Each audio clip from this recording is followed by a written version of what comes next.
actualmente colección que está integrada en el Museo Nacional Centro de Arte Reina Sofía.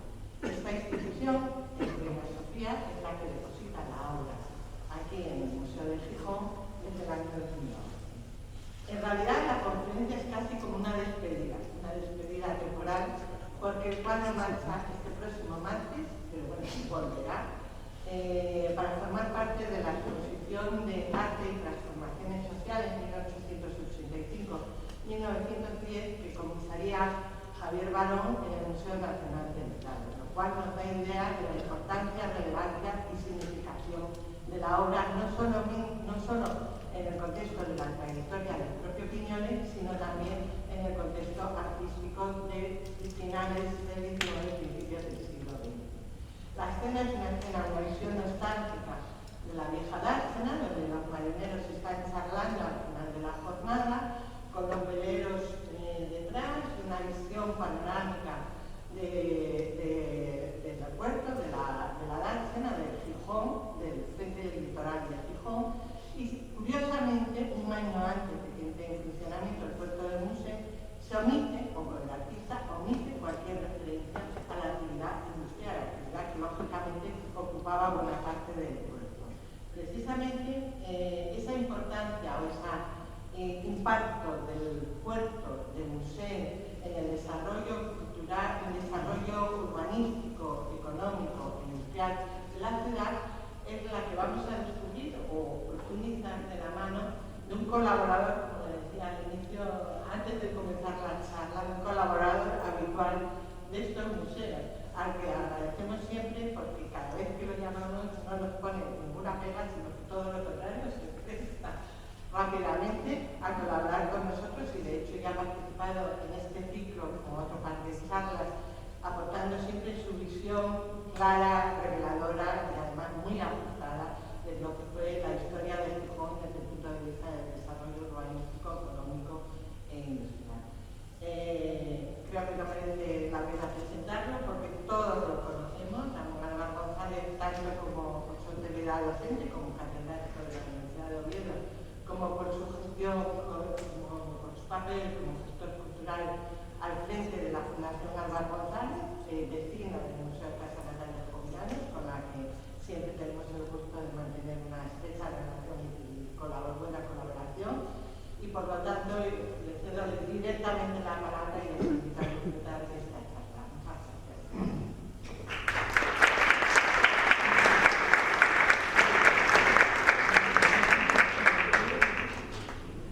Muchas gracias. Muchas gracias, Lucía, por tus amables palabras de presentación.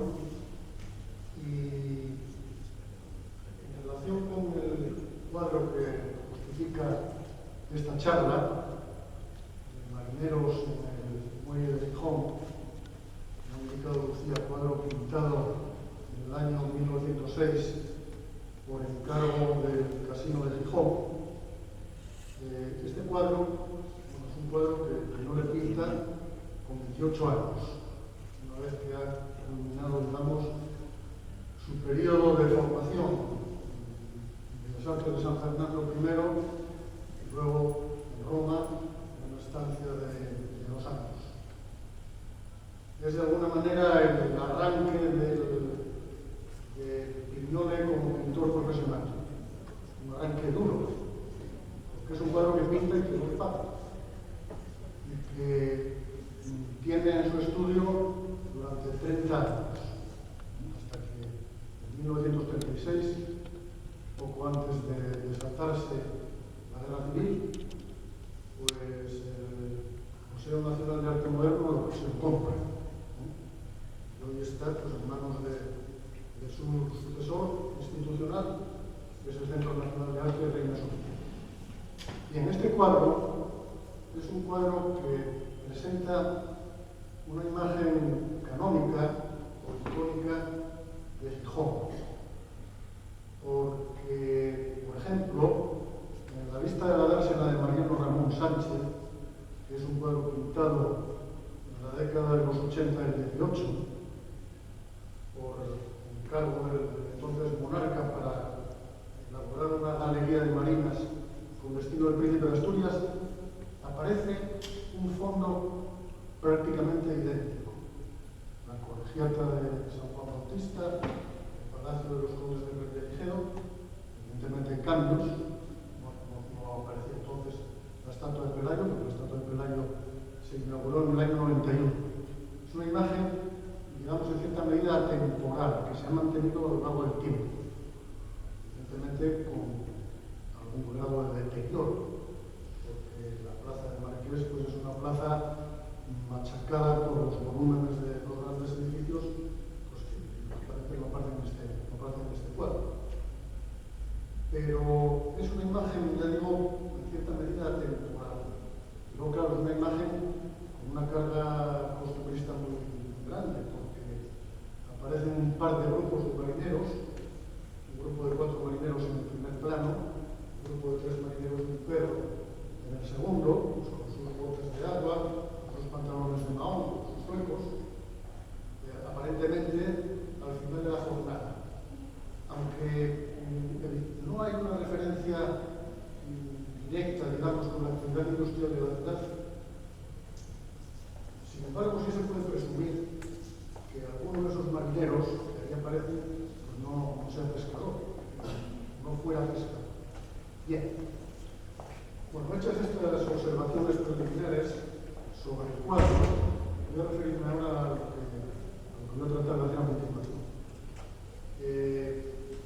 Este cuadro está pintado en un momento, en el año 1906, en el que Gijón alcanza, digamos, el ápice de su industrialización histórica.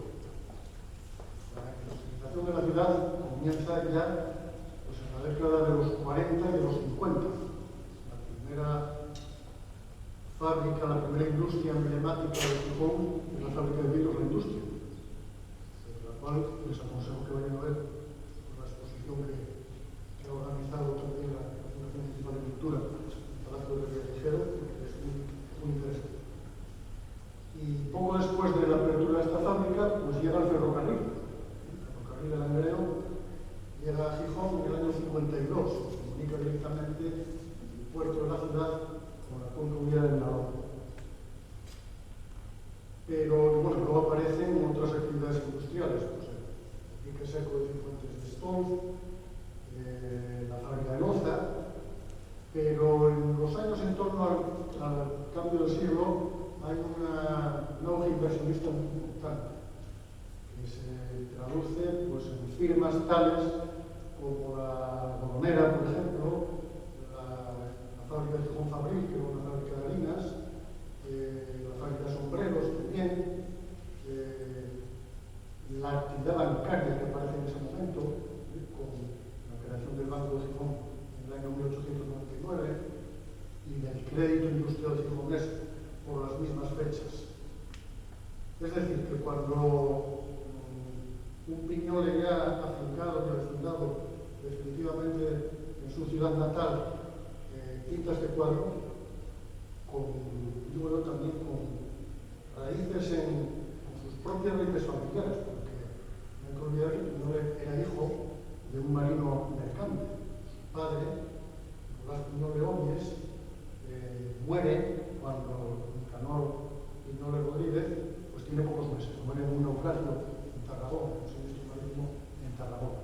Sus tíos paternos eran marinos también, aunque su vida familiar, lógicamente, por esta desgracia que inaugura su propio ciclo vital, pues va a estar muy volcada y muy mediatizada hacia su familia materna.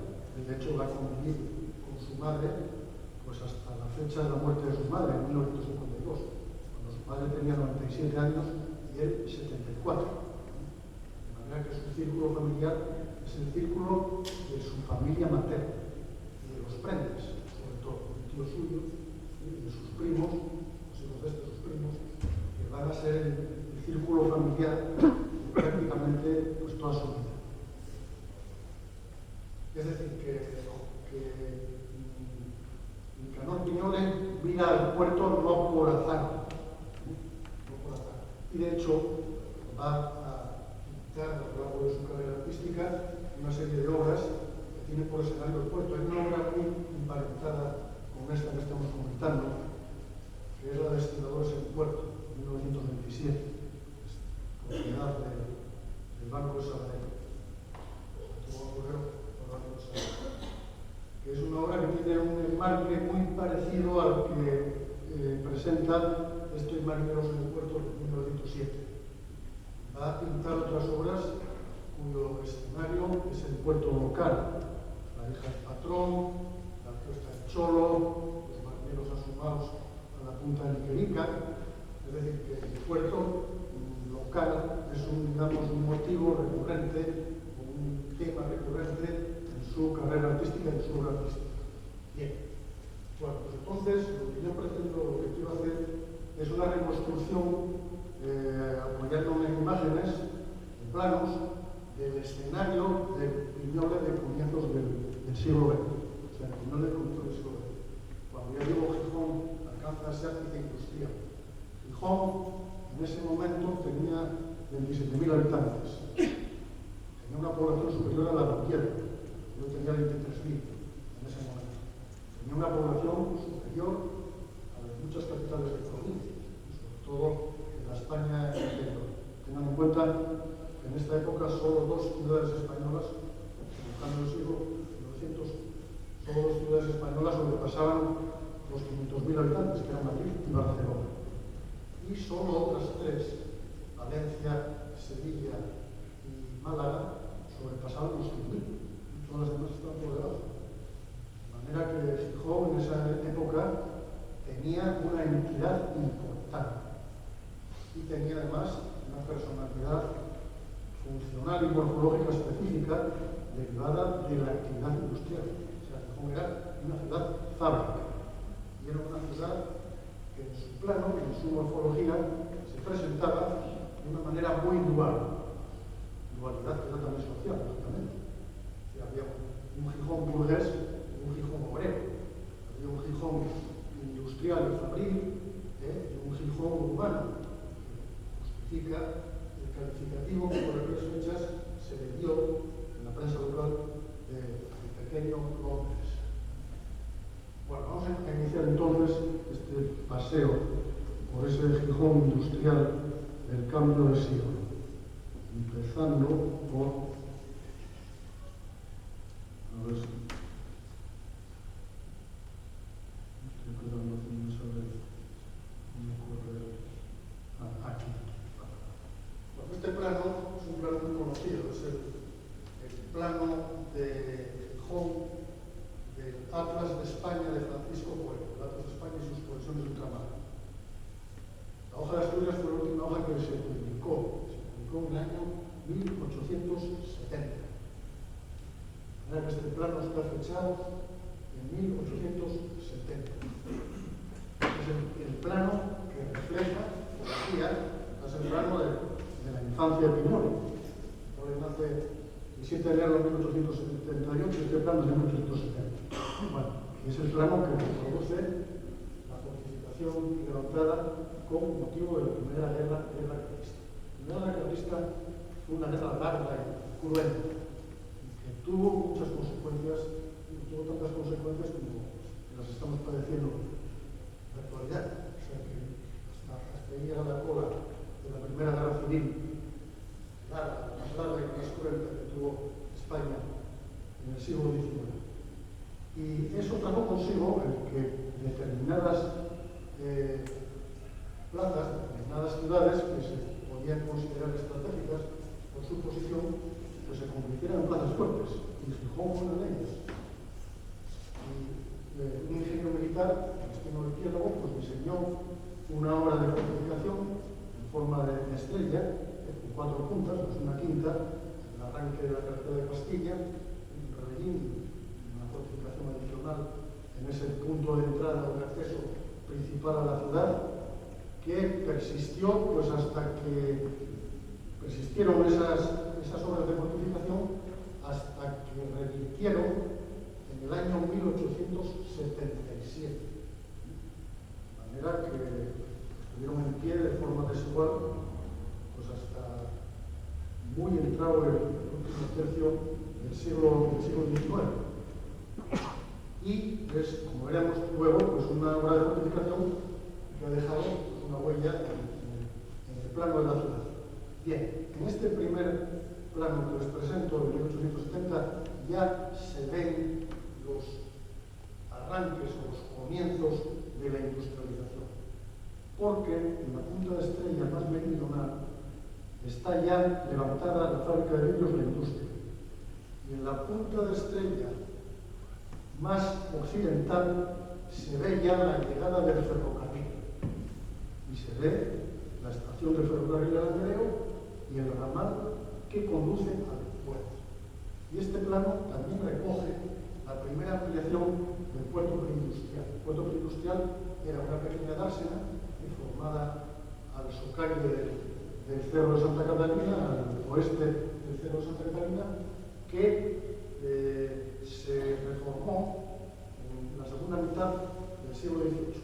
Este plano, aparte de estos, donde se ve el nuevo dique de Río, que es el dique de Santa Catalina o de Lequerica, que se construyó en los años 1858 y 64, y que duplicó prácticamente la lámina de agua a la llegada del puerto. En la dársena preindustrial ya 2,5 hectáreas, pues otras 2,5 hectáreas correspondían al antepuerto, aunque el antepuerto nunca tuvo una terminal ferroviaria y tuvo una dotación de medios de carga también limitados en la segunda mitad del siglo XIX.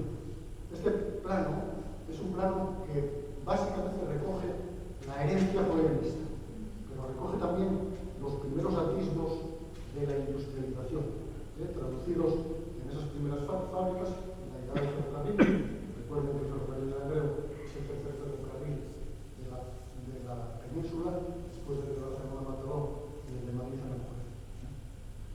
Bueno, este plano, este segundo plano, que ven aquí, es un plano publicado en el año 1884, una obra que es la Guía Ilustrada de Gijón, una obra de grabados del mes martín. Y es un plano que recoge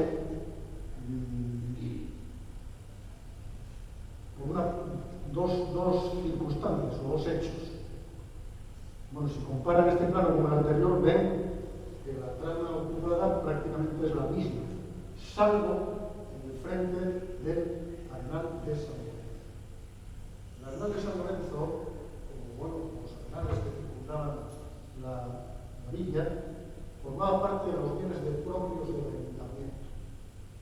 Y los bienes propios del ayuntamiento, a partir de mediados del XIX, los ayuntamientos se desamortizan en general en todas partes, a través de la desamortización civil de Madrid, y se subasta. Bueno, pues eso ocurrió poco antes, en 1855 y 53, con el Arenal Oriental de San Lorenzo. Se subastó y lo compró un contratista que se llamaba Félix Valdés, que luego fue ennoblecido por Isabel II con el título de Marqués de Casa Valdés.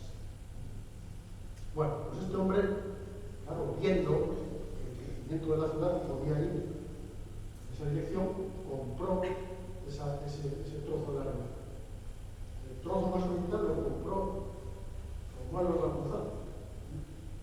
El Marqués de Casa Valdés tenía 23 hectáreas y el Juan Los Rapunzal tenía unas 8 hectáreas. Y sobre ese espacio, cuando ya parecía inminente que iba a producirse la reversión de los terrenos desde el ramo de guerra al ayuntamiento, entonces ya había aparecido los primeros ensanches en España. Sánchez de Madrid, de Cerdá y de Madrid de Castro y el de Barcelona de Cerdá son de 1860. El primer ensanche de una ciudad de un tamaño parecido al de Gijón, que es el de San Sebastián. El ensanche de Antonio de Cortázar es de 1864. Bueno, pues este hombre promueve, y en 1864 se promulga la primera ley de ensanches. Bueno, pues Félix Valdés promueve el primer proyecto de ensanche de Gijón en el año 1867. sobre el Arenal de San Lorenzo. Y hay un punto de enlace entre los dos proyectos de ensanche, que es la Plaza de San Miguel. La Plaza de San Miguel coincide con la punta estrella más oriental de la cerca de la primera de la ciudad. Y sobre ese frente marítimo, entre el frente marítimo y la carretera de la costa, se proyecta el ensanche, teniendo como límite pues, un área de marismas que era la correspondiente a la desembocadura del Piles, que entonces no estaba regularizada, no estaba canalizada. El límite era un límite un poco indeterminado.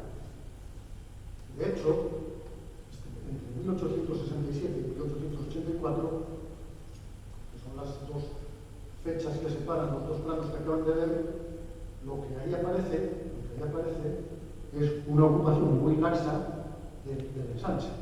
Y una ocupación que además se centra sobre todo en la parte más frontera al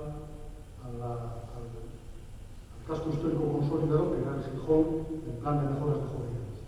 Y en dirección opuesta se ven ya también las huellas de la industrialización, porque se ven los ramales de los ferroviarios entrando a la ciudad, en el ferrocarril de Langreo, que ya había llegado en el 80 y el 52, pero también el del ferrocarril del norte. Ahí se ve ya la estación del ferrocarril del norte. Y se ve también la ampliación del puerto local a través del dique curvo de Fomento. Y se ve también el ensanche marítimo de Fomento, las 5 manzanas que ocupan lo que antes ocupaba el Arenal de Pando, el llamado Arenal del Paseo. El Arenal de Pando, hasta la década de 1880, fue la playa de la ciudad. Era el arenal que estaba resguardado de los nordestes y que estaba resguardado pues, de las marejadas. Era un espacio resguardado, tranquilo. En esa época la playa de San Lorenzo no tenía ninguna función de ocio todavía. Bien, en el plano que vamos a ver a continuación se ve un salto en cuanto a la ocupación del suelo. Este plano es un plano de 1910. Es el plano que levanta Ricardo Casieres. Bueno, en el plano anterior se me había olvidado decir una cosa. A ver si puedo retroceder. Necesito ayuda. ¿Está por ahí?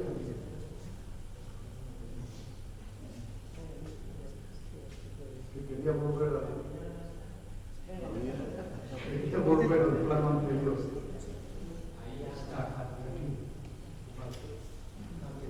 Bueno, no, que en este plano aparece reflejado también otro proyecto de ensanche, que es un proyecto posterior a la segunda ley de ensanches de 1876. Es el proyecto de ensanche de 1878 de Javier Sanz y Larumbe, que era un ingeniero de caminos, que hizo un proyecto de ensanche que abarcaba el preexistente de la arena, del barrio de la Arena, pero todo un cinturón que llegaba prácticamente pues, hasta la torre y la calzada y hasta lo que era entonces Tumarín, los prados de Tumarín.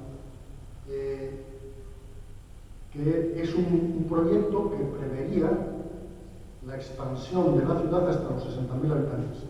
Era un proyecto planificado, que contrasta con lo que vamos a ver a continuación. Bueno, lo que vamos a ver a continuación es un plano del año 1910. Ricardo Casieres, que era un delineante municipal, que levantó este plano. Y este plano lo que recoge es una corona de parcelaciones particulares en torno a la ciudad histórica, a la ciudad del antiguo régimen y al ensanche. ¿Qué es una parcelación particular?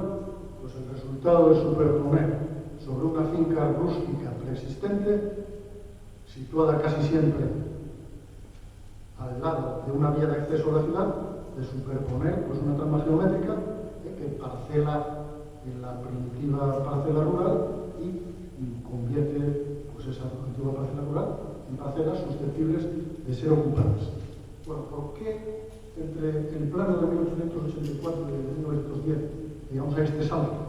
Porque claro, hay un salto pues, del orden de las 200 hectáreas. Bueno, pues ahí ese salto porque la industrialización, el ápice industrializador inversor de comienzos del siglo desata expectativas inmobiliarias. Y entonces los propietarios del suelo rural inmediato al casco histórico y al ensanche existente parcelan. Esos espacios, como ya veremos luego en imágenes, en otras imágenes, son espacios que van a estar prácticamente vacantes o escasamente ocupados pues hasta la década de 1970. La década de 1970. De hecho, en la cartografía posterior, y vamos a ver ahora un plano de 1932, este plano es el plano de Gijón de Fernando Figueroa de 1932, se ve que en parcelaciones como por ejemplo la del Coto, el grado de ocupación es mínimo.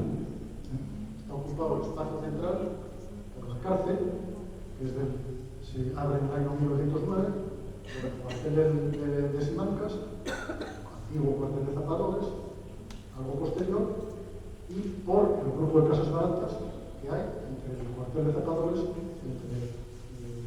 y entre la cárcel, y poco más. Bien. Bueno, este plano que pongo aquí, que es un plano de Fernando García Arenal. Fernando García Arenal fue ingeniero jefe de la Junta de Obras del Puerto de Gijón en la década de los 80. Era hijo de Concepción Arenal, que vivió en Gijón en compañía de su hijo en esos años, que tiene una calle en el Sánchez de la Arenal. Bueno, este plano lo pongo porque tiene que ver con las vicisitudes que sufrió la evolución portuaria de la Concha de Gijón. El puerto local es un puerto que, digamos, se acaba de ampliar en la década de 1880 a través de los muelles de Fomento. Y en ese momento, aunque la lámina de agua brigada se había multiplicado prácticamente por 4, pues la dársena preindustrial estaba en torno a las 10 hectáreas, sin embargo, era un puerto que manifestaba pues, unas grandes limitaciones respecto a las demandas que había de los productores de carbón, que pretendían bueno, pues embarcar su carbón, dar salida por vía marítima a su carbón, pues en condiciones competitivas, por ejemplo, con el carbón británico. Entonces ya en ese momento se ve que hay que salir de esas limitaciones. Y la salida tenía pues, una bifurcación. Por una parte, seguir ampliando el puerto local, o por otra parte, hacer un nuevo puerto al socalle del Cabo Torres en el Museo.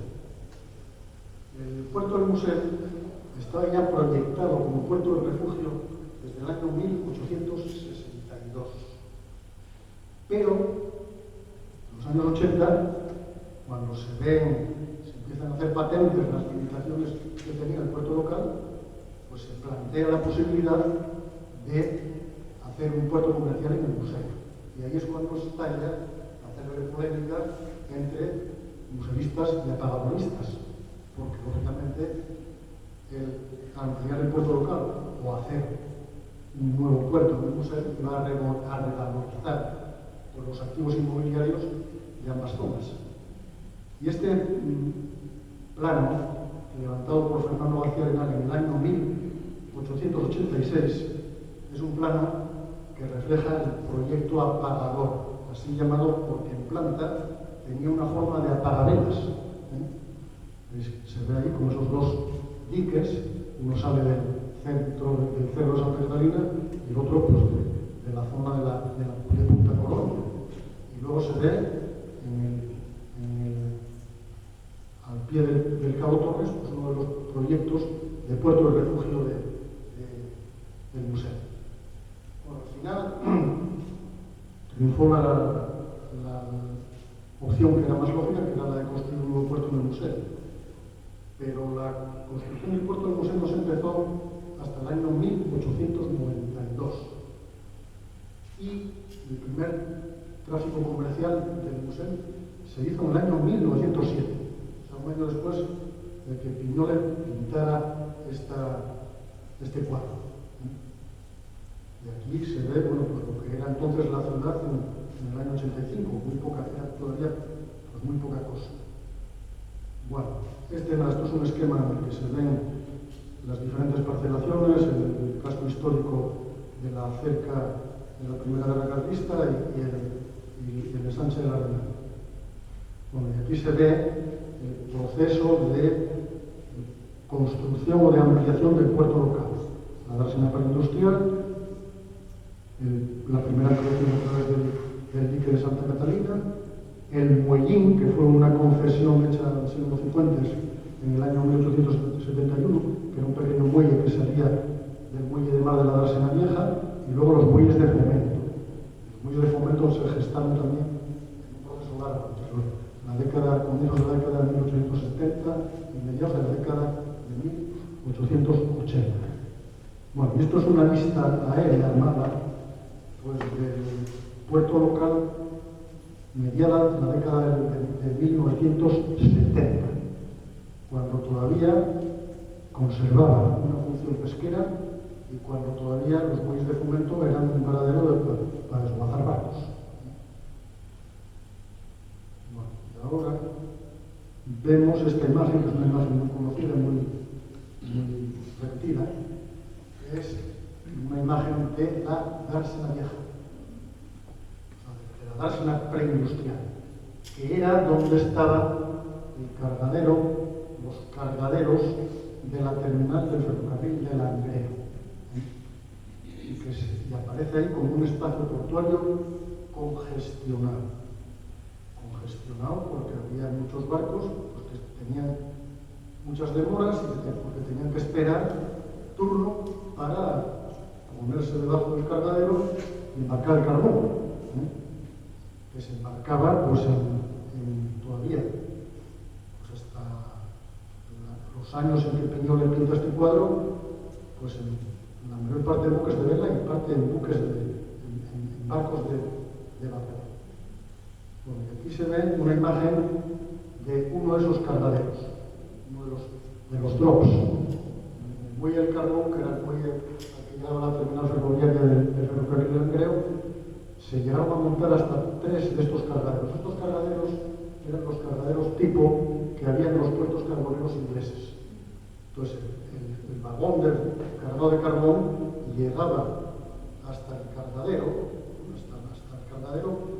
giraba en el cargadero, entraba, se bajaba esta especie de escotilla, esta escotilla, a donde se llevaba el vagón cargado de carbón, el vagón se volteaba sobre la bodega del buque que lo iba a embarcar. Y esos cargaderos, bueno, aquí se aparece la planta y el alzado del cargadero, fueron sustituidos hacia el año 1910 por una grúa pórtico, que era una grúa propiedad del ferrocarril de Langreo, que lógicamente, claro, permitía multiplicar la capacidad de carga de los barcos. Entonces aquí se ve, por ejemplo, cómo están esperando los vagones en la parte inferior del pórtico y cómo la grúa engancha uno de ellos y lo proyecta sobre la bodega del barco. Bueno, pues este cargadero estuvo aquí en el año 10, desde el año 10, hasta que cesó la actividad carbonera en el Puerto Viejo, que es a comienzos de la década de los 60. A comienzos de la década de los 60 se sigue embarcando carbón por el Puerto Viejo. Bien, coincidiendo, claro, con el auge de demanda de la época desarrollista de los años 50. Bueno, y aquí tenemos el plano del puerto del museo tal y como estaba en el año 1907, tal y como estaba cuando empezó a operar como puerto comercial. Bueno, este puerto un puerto que se construye al pie de un acantilado, es un puerto de frente del mar. Es un puerto cuya zona de servicio se gana al mar, como veremos luego en imágenes posteriores. Y en este puerto, con este plano, aparece el dique de abrigo, que es el dique norte, y luego aparecen los muelles de Ribera, que son la zona de operaciones del embarque de carbón, con el primer espigón y con el primer cargadero alto del ferrocarril del norte que aparece ahí. Bien, las operaciones de carga de carbón se hacían en el dique norte, donde estaban la terminal del ferrocarril de Langreo, y luego en estos cargaderos altos de los muelles de Ribera, donde estaban las terminales del ferrocarril del norte. Y los accesos de esas terminales ferroviarias se hicieron por el Valle del Abón, donde había playas de vías en las que sobre el material rodante de ambas compañías pues esperaba el carbón para ser embarcado. Es decir, históricamente los accesos al puerto de Musel se hicieron por el Valle del Abón. Y hago hincapié en esta afirmación porque en estos momentos en que hay desatada una polémica en la ciudad sobre los accesos al puerto de Musel, en mi modesta opinión, pues los accesos por vía terrestre más cortos, más rápidos y más baratos por el puerto de Musel o hacia el puerto de Musel deberían hacerse por el Valle de la Boya. ¿Por qué? Porque la parroquia de Jove es el área de reserva del crecimiento de la ciudad por el oeste. Entonces, lógicamente, lo que no tiene sentido es montar ahí, mucho menos en superficie, claro, un vial de acceso al puerto de Musel. Bien, bien es verdad que el acceso terrestre por el puerto de Musel hoy tropieza con dificultades. ¿Por qué? Pues porque hay una central térmica, porque hay unos parques de carbonos y de minerales y porque hay unos intereses de esas empresas que no les sustraen al suelo. Pero lo lógico es que los accesos terrestres al puerto de Musel se hicieran por ahí. Porque históricamente fue por donde se accedió al puerto. Bueno, y aquí se ve una imagen de 1912 del puerto de Musel en construcción. Y se ve cómo efectivamente la zona de servicios del puerto es una zona ganada al mar. Una zona ganada al mar, rellenando el borde del acantilado. Una tarea que no estuvo exenta pues, de dificultades y de víctimas. Pues está la célebre catástrofe del Musel del año 13, cuando una voladura en la cantera del Musel pues, llevó por delante a 20 y tantas personas. O están los accidentes en la construcción del dique norte por temporales.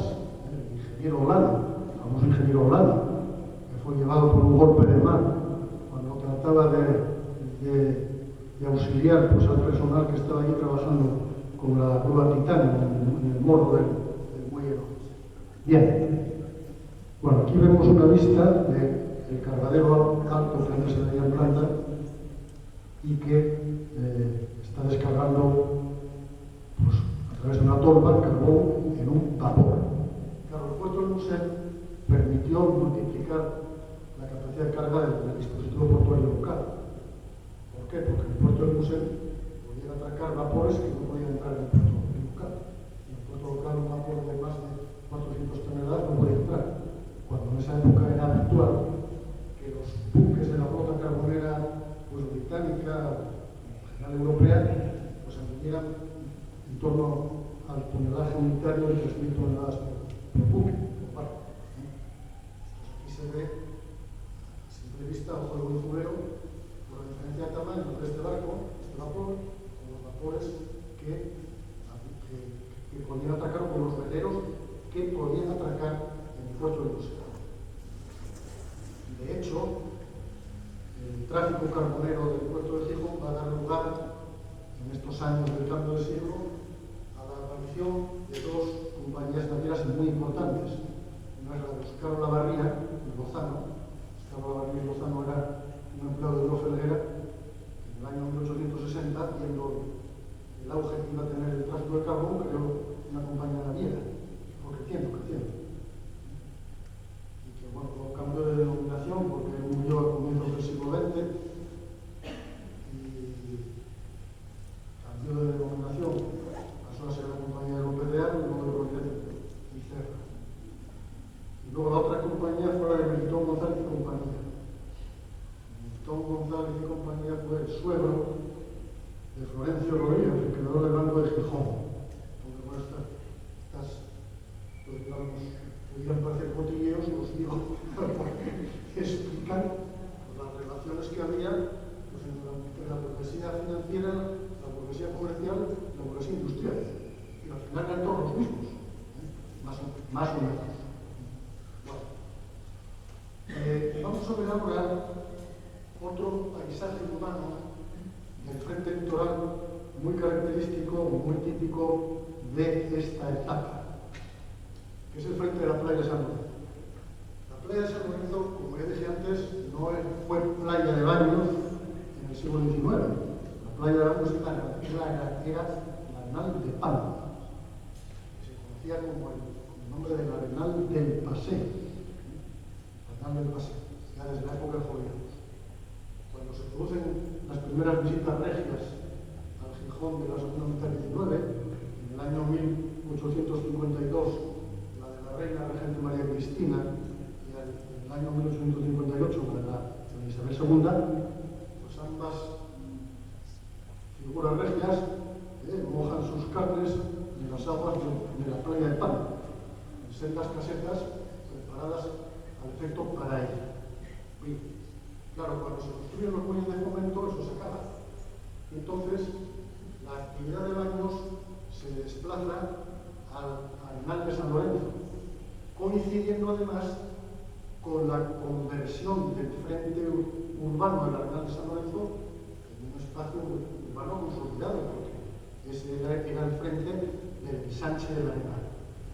Y entonces, coincidiendo también con la moda de los baños de mar en esta época, el Cantábrico se convierte en el espacio veraneo de la familia real. La familia real, María Cristina va a veranear hasta que se muere prácticamente en San Sebastián, donde se construye el primer palacio real, que es el de Miramar. Más adelante se construye en Santander el Sardinero. Ahí veraneará sobre todo Alfonso XIII. Hay el intento en los años 20 en Gijón de construir un palacio de veraneo para los príncipes de Asturias, para el cual se dibuja incluso un proyecto que lo hace Manuel del Busto, que queda en nada. Pero bueno, con esto lo que quiero decir es que la hidroterapia y los baños de oro y la hidroterapia dentro del mundo de la medicina van a poner de moda las playas del Cantábrico.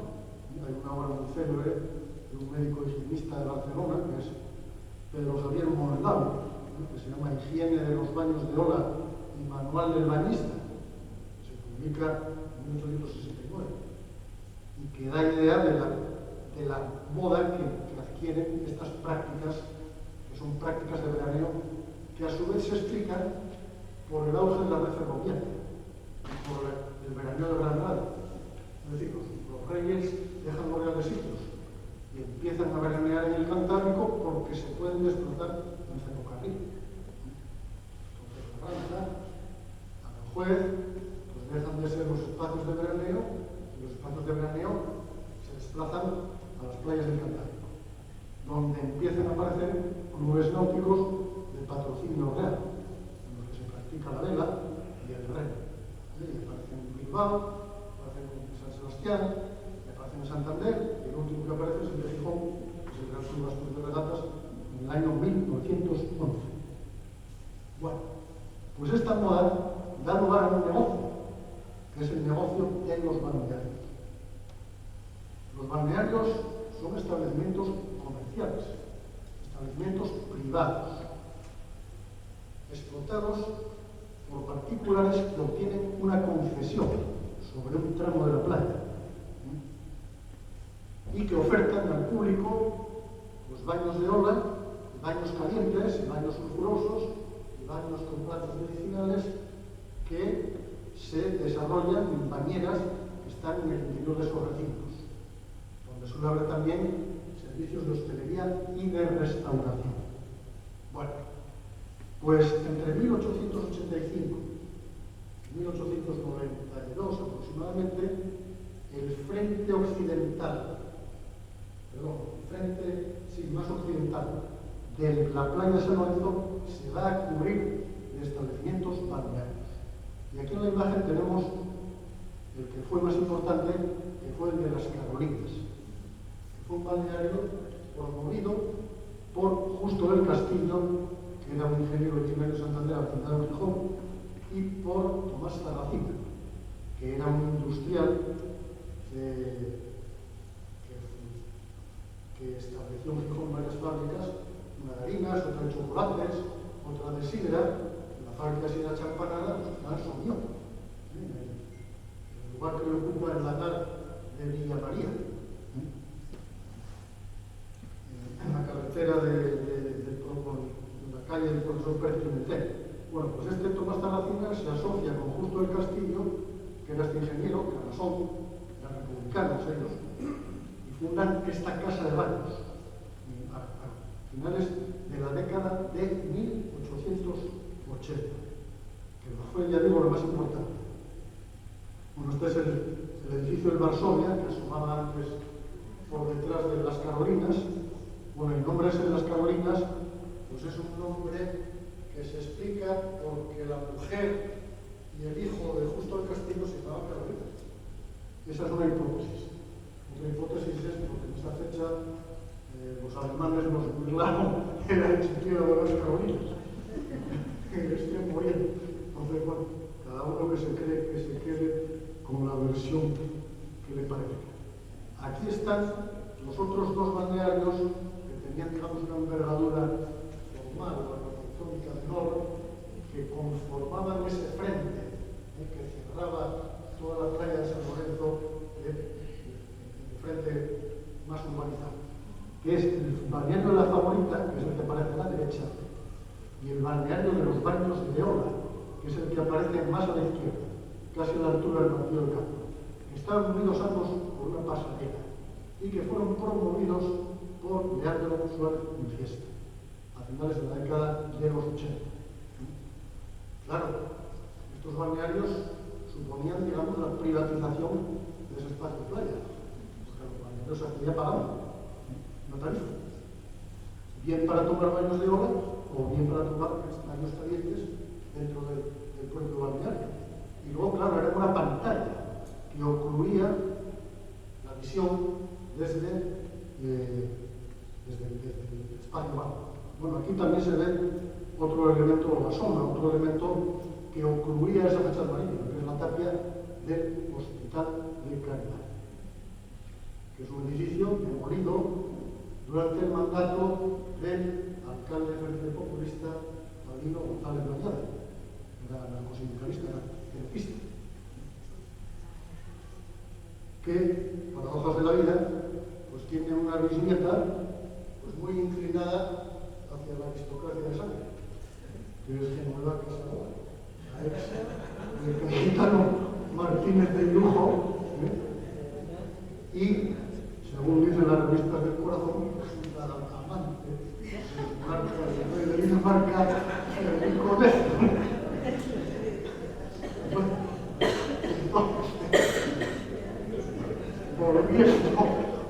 Volviendo a lo que nos ocupa. Bueno, pues aquí aparecen esos otros dos balnearios. El balneario que está situado a la izquierda, los Baños de Ola, ese balneario estuvo en pie entre el año 85 y 1913. En el año 1913 su propietario lo demolió. Bueno, lo demolió entre otras razones porque estos balnearios en invierno estaban muy azotados y sufrían esa estructura palafítica que tenía. Y entonces demolió el balneario Barrios de Ola y construyó en la zona de los balnearios una terraza mirador de hormigón, donde había un restaurante. Esa terraza estuvo en pie hasta que se construyó la escalerota. aquí en entrada la época de la Segunda República. Pero el balneario La Favorita y el balneario de las Carolinas aguantó hasta el 36. Bueno, un tercer balneario que ve en ese frente de playa es el de La Favorita. El balneario de La Favorita, para que tengan una referencia, está a la altura de la manzana o del final de la manzana del Martillo de Cambio. Bueno, y ese balneario estuvo en pie hasta comienzos del 20. Porque, claro, el malecón de defensa de las Arenas llegaba hasta ahí. O sea, el malecón de defensa de las Arenas, aquí se aprecia. O sea, las casas de Veronda están un poco más allá, está la arena llegando prácticamente el talud, pues hasta la edificación. Y a comienzos del 20 es cuando se continúa la construcción de ese malecón hasta el Piles. El puente del Piles se abre en el año de la Primera Guerra Mundial, en el año 1914. Bueno, pues cuando empiezan las obras de ampliación del malecón, desaparece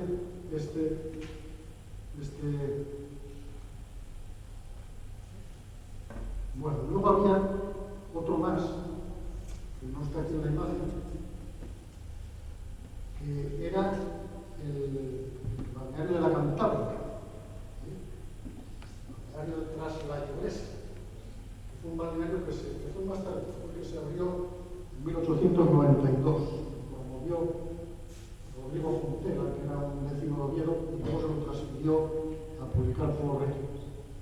Bueno, y ese balneario es un balneario que cuando empezó a crecer el Club de Regatas, pues al final acabó dentro del recinto del Club de Regatas. No, se demolió pues, en los años 20, a comienzos de los años 20, finales de los 10, comienzos de los 20. Bueno, otro elemento del paisaje urbano del Gijón de entre siglos, los tranvías, con sus tres líneas. La primera de ellas, la que llegaba, o la que llegó primero al punto de la villa y luego al bucle de Villamaní, o la plazoleta de Villamaní. En 1889 a la villa, en el 90 a Villamaní. Con las cocheras que estaban situadas en el ensanche. Porque en el ensanche van a aparecer una serie de edificios de uso público que son también característicos de la ciudad del capitalismo industrial, que están muy vinculados al tranvía. La Plaza de Toros. O sea, las plazas de toros, lo que pueda parecer, son en toda España edificios del último cuarto del siglo XIX. Porque antes los toros se corrían en las plazas públicas, que se cerraban pues con unos cierres de madera de fortuna, se echaba arena en el pavimento de la plaza para hacer el albero y se corrían ahí los toros. Y de hecho, si saben ustedes que en muchas plazas públicas españolas, estoy pensando en la antigua plaza Mayor de San Sebastián, los balcones están numerados. Los balcones están numerados porque se alquilaron cuando había toros. Bueno, pues las plazas, la fiesta nacional, de alguna manera se privatizan también en esta época, en la época de la explosión del capitalismo industrial, y aparecen compañías privadas que construyen plazas de toros.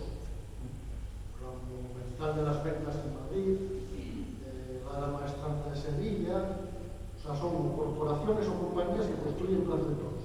Y en Gijón se constituye una compañía que promueve la plaza de toros, que se abre al público en el año 1888.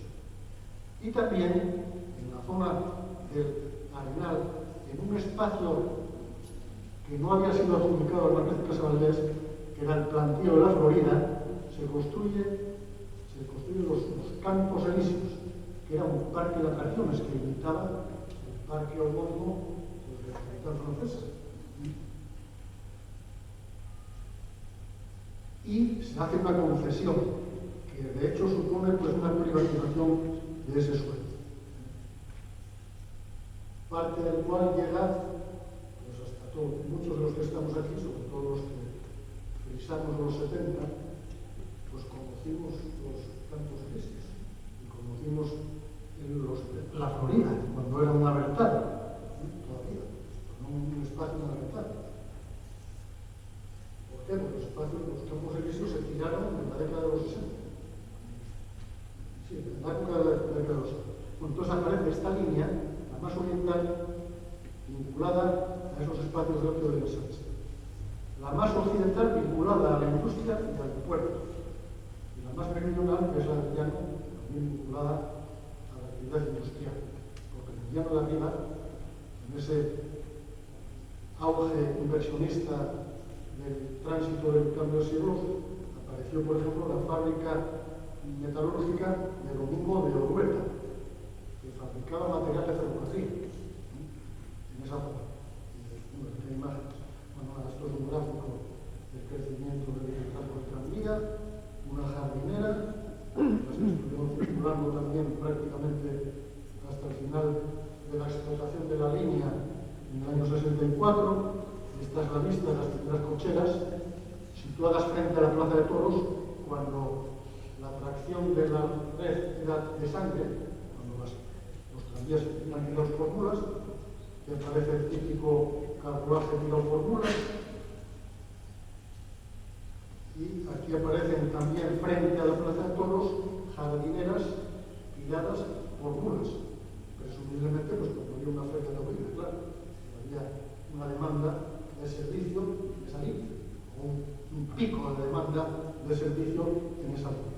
Pues todas estas imágenes son imágenes pues, de las dos primeras décadas del siglo, la primera y la segunda.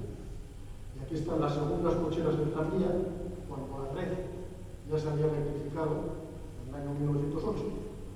Aquí aparece un coche motor del tranvía ya electrificado, atravesando la plaza de San Miguel.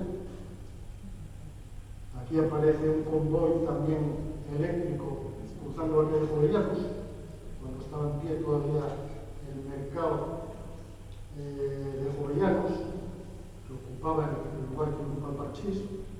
Bueno, y ahora voy a poner una serie de imágenes en las que quiero ejemplificar el carácter dual de la ciudad fábrica, desde el punto de vista social y desde el punto de vista morfológico. Bien, esta es una imagen de la calle principal de la ciudad, que es la calle Corrija, cuyo segundo tramo, que es el que asoma al final, estaba amueblado como un bulevar, es decir, como un espacio de paseo, con arbolado, con farolas, que estaban, claro, alumbrados por pues claro, una de las características también del capitalismo industrial que se producen en esta época de tránsito del cambio de siglo son las salidas de aguas, el alumbrado público y el trazado del alcantarillado, que son estos tres elementos, los tres elementos símbolos emblemáticos de la ciudad contemporánea y de la ciudad progresa. Porque claro, en el extrarradio muchos de estos servicios no existen. No hay ni alumbrado, no hay ni alcantarillado y no hay tampoco traída de aguas. Bueno, pues esta es una vista de la calle Corrida, en la que se atisba el espacio del bulevar, en el que aparece una arquitectura doméstica burguesa, es decir, una arquitectura de firma, una arquitectura elaborada o proyectada por arquitectos titulados, en la que aparece un tipo de vivienda, holgada, amplia, con abastecimiento de aguas, con alcantarillado, etc. Pues, que es el tipo de morfología urbana que va a aparecer en los espacios centrales de la ciudad y en parte del ensanche. Bueno, esta es otra vista de la calle Corrida. El edificio que se ve aquí a la izquierda es un edificio de Bellido. Esta es una vista de la plaza del 6 de agosto, con el arranque de la calle de los Moros a la derecha y la calle Corrida a la izquierda.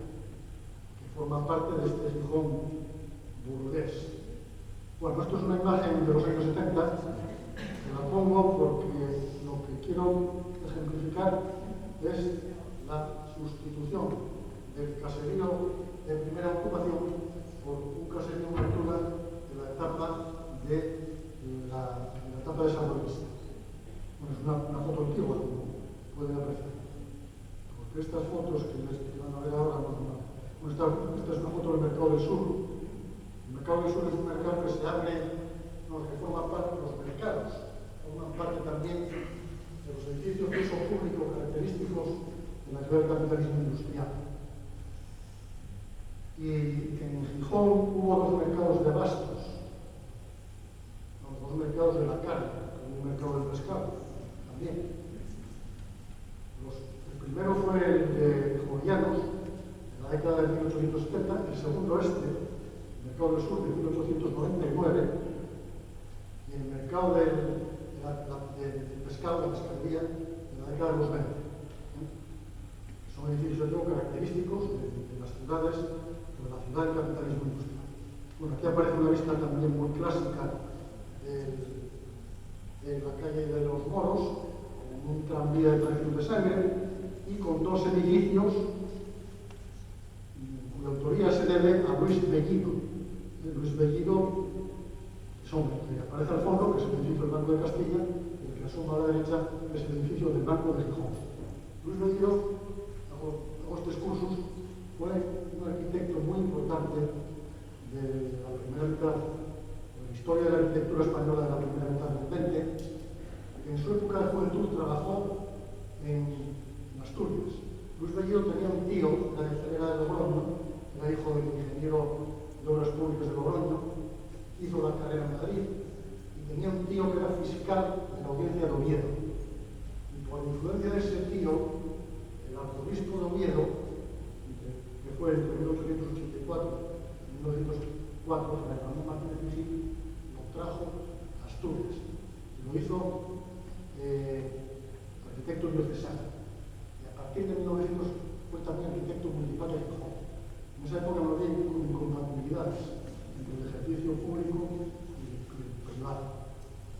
Y Luis Bellido, en el tiempo que estuvo en Asturias, dejó el ámbito de la arquitectura religiosa, la iglesia de la Basílica de San Juan del Real de Oviedo, la de Santo Tomás de Canterbury de Avilés, la iglesia de San Lorenzo de Gijón, hasta 35 iglesias durante el pontificado de Fray Ramón Martínez Vigil, que fue un pontificado muy brillante, porque Fray Ramón Martínez Vigil fue quien reformó todo el mapa parroquial de Asturias, quien construyó un montón de templos y quien construyó la Basílica de Covadonga. Bueno, en su ejecutoria tiene un pequeño borrón que no me resisto a citar, y que fue el prelado que autorizó la venta de la cruz de San Salvador de Fuentes, que es la segunda obra de orfebrería más importante de Asturias, después de la Cruz de la Victoria. El primero fue a manos de un coleccionista, en fin, asturiano de origen francés, que luego acabó en manos de un potentado norteamericano y que ahora está en el Museo Metropolitano de Nueva York. Entonces es un fallo que tuvo este hombre, que quizá premiado por una necesidad de dinero para construir la basílica, pues puso cara ante los anticuarios. Bueno, seguimos. Esta es otra vista de la calle San Bernardo, con esa arquitectura burguesa típica. Este es el alzado del edificio del Banco de Castilla. Este es el alzado del edificio de Simeón, que fue también de Luis Bellido, con esta vista de la rotonda de ese mismo edificio. Este es el edificio que está al lado de la calle Trinidad, abocando al muelle, el edificio Sarre, que se llamaba, de García de la Cruz. Y ahora vamos a ver la otra parte, la cara en inglés del Gijón burgués, que es el Gijón obrero. Bueno, este es un bloque de viviendas que había en aquella fundición. Bueno, estas imágenes que están a ver ahora son de mitad de los años 70. Son imágenes que yo saqué cuando estaba preparando mi tesina de licenciatura y luego publiqué en el año 77. Estas son imágenes que tienen la friolera y de 50 años. De 50 años. Bueno, esta es una de ellas. Bueno, esto es el arranque del proyecto ensanche del Arenal. Esto es también una imagen histórica de la calle Capua, que si se compara con el actual se va a ver una diferencia de volúmenes muy grande. Este es un edificio que hacía esquina entre Capua y Marqués de Casavalés, desaparecido. Bueno, y aquí vamos a ver ya las imágenes del Gijón obrero, del campo de Silo. Esta es una imagen de la ciudadela de Celestino Solar. Bueno, las ciudadelas, como saben, proliferaron en el interior de las manzanas del ensanche, porque era una forma de sacar rentabilidad a un espacio marginal. No tenían la rentabilidad inmediata, porque los solares que se edificaron eran los que daban fachada a la calle. Entonces aparecen ahí, aparecen también los barrios obreros. Bueno, esta es otra imagen de la ciudadela, ya digo, mediados de los 70. Esta es la imagen burguesa de la Plaza de San Miguel, al lado de la ciudadela de Celestino Solar. Esta es una imagen de un edificio de la Plaza de San Miguel. Este es el edificio del antiguo Café San Miguel, que es de Manuel del Busto. Aquí se ve el edificio. Este es otro edificio que es también en la derecha de Manuel del Busto, ya racionalista, o de Co. Este es un edificio de Manuel García Rodríguez, racionalista, de la unidad de posguerra, también de la plaza. Esa plazuela, afortunadamente, es un espacio que conserva una síntesis de la arquitectura urbana histórica de Gijón muy interesante. Bueno, esta es una vista de Covadonga, como la iglesia de San Lorenzo, original de Requino, cuando no había perdido las agujas, las perdió en la guerra civil. Porque en la guerra civil los templos religiosos fueron objeto de demolición. La guerra civil fue una etapa de pérdidas patrimoniales muy importantes, todos los ámbitos. Pero en la arquitectura religiosa especialmente. En toda España se incendiaron y se volaron y se destruyeron edificios religiosos. En Gijón, los tres que había, pues fueron el que pudo ser volado sin peligro para la edificación colindante, pues fue volado por la iglesia de San Pedro. Los otros no se volaron porque si se volaban, se volaba media ciudad. Entonces hizo poder incendiarlos o convertirlos en cárceles, como ocurrió con la iglesia o como ocurrió con la iglesia de San José. Y en el caso de San Lorenzo se incendió. Bueno, esto es una vista de la calle San Bernardo, frontera al paso de Begoña. Esto es un edificio modernista de la calle Cabrales. Bueno, voy a ir rápido porque estamos ya un poco pasados de tiempo. Este es el edificio que había donde está ahora la Cruz Roja, del que se conserva la parte de la izquierda. Estos son las casas baratas entre el cuartel y la cárcel. Esto es una vista del Coto de San Nicolás, con el edificio de... Antes era de los de Simancas, la calle que antes era de los de Simancas, hoy es Boulevard de San José. Ahí había un montón de edificios unifamiliares. Esto es un edificio de una vista de las casas baratas entre la cárcel, donde todavía era cárcel, y el cuartel. Estoy hablando del comienzo de los 70. Este es el edificio de la Electra del Llano, que fue la central eléctrica que abasteció, la primera central eléctrica que abasteció de electricidad a Gijón, finales de la década de los 80, comienzo de los 90, y ahora las vistas que van a ver son de parcelaciones, de áreas de parcelaciones, mediados de los 70, del extrarradio, de la zona del Llano y de la zona de Ceajes.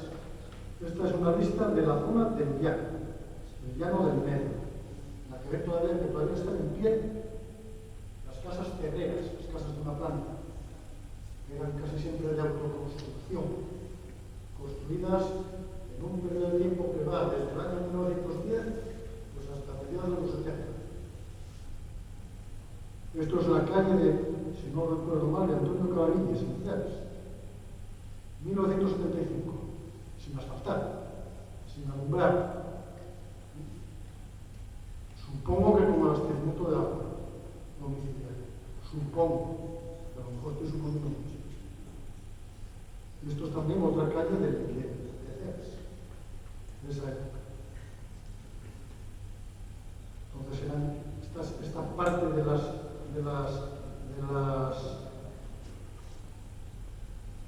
estas antiguas parcelaciones del extrarradio que aparecen ya en el plano de 1910 en una ocupación muy dilatada, muy lenta en el tiempo, una ocupación en forma de viviendas, muchas de ellas de autoconstrucción.